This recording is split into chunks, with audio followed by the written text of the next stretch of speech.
It's not about blame. And that's what Janet was saying too. It's not about blame, because if it's about blame, then I'm the one doing something wrong. And I'm not. All I'm asking for is for transmission of message, of truth. Reporting what's going on. It's not blame. It's not accusation. It's not disrespect. It's not attack. It's just information being revealed without any judgment, any accusation, any blame. I just don't want it being blocked. And then the severity of the intention to block it. That's what is questionable.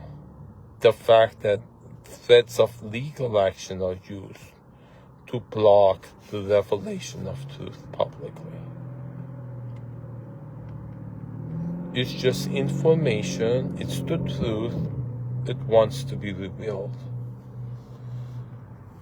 So you make an excuse, the people who, it's not about dogs. It obviously is. To 4 specific dogs. The 2 that I lost, that was stolen from me, that's something else. The one that died as retaliation by the squatter towards my girlfriend Tanya, because she was loyal to me and didn't triangulate with her to perform the scam. Buddy is a martyr. It's a sacrifice that was made. He sacrificed his life because Tanya was loyal to me. It's the price we paid, without which I wouldn't be alive to tell the story. And that's why it's sacred to me with the sacrifice of Buddy. And he's buried in our backyard. Buddy's a dog.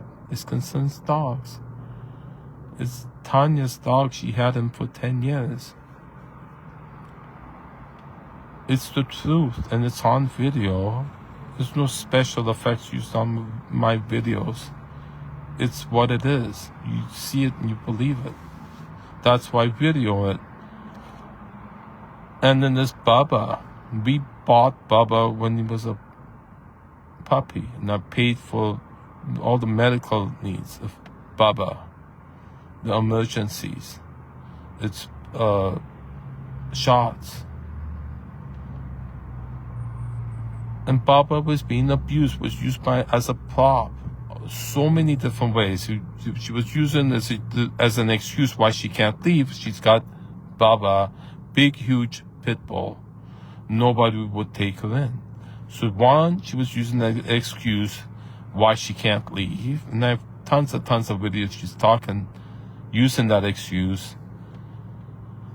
2, it's a huge, scary dog. It was scaring my visitors, it was scaring me when she was asking the dog to attack me. Get him, Bubba, get him. But Bubba, later on, in the beginning, we were spending time together, me and Bubba. And later on, Bubba was running to me. Bubba was left there unattended, and we were hearing Bubba making sounds of oh, whoa, whoa, like that. We found out Bubba's been trained to hold it in. So but Bubba escapes out of the room and just has piss and diarrhea all over the kitchen floor, and we had to wipe it all up because he was suffering, because he was trained to hold it in, and that because it's in that little tiny room. Bubba was abused constantly, yelled at, so she was yelling these horrible things, and then you have to listen to it. She was making the voice intentionally obnoxious, and there's varieties of that you gotta listen to. But the fact that she would say things, she was watching us in our own hands, and we were doing something, she would yell out, "You in big trouble, Baba." You gotta hear it. I put the video on. So many different insults and admonitions we were hearing in varieties of harsh tones and in subtle ones. It's what gaslighting it. And that was permitted because she's saying it to the dog, not to me, while I have restraining order. So that's one method. And then also there's a slander on the Nextdoor app. She's saying, I stole the dog when the dog was running to me. When she's not there, I'm taking that video of taking the dog out into the park to run around.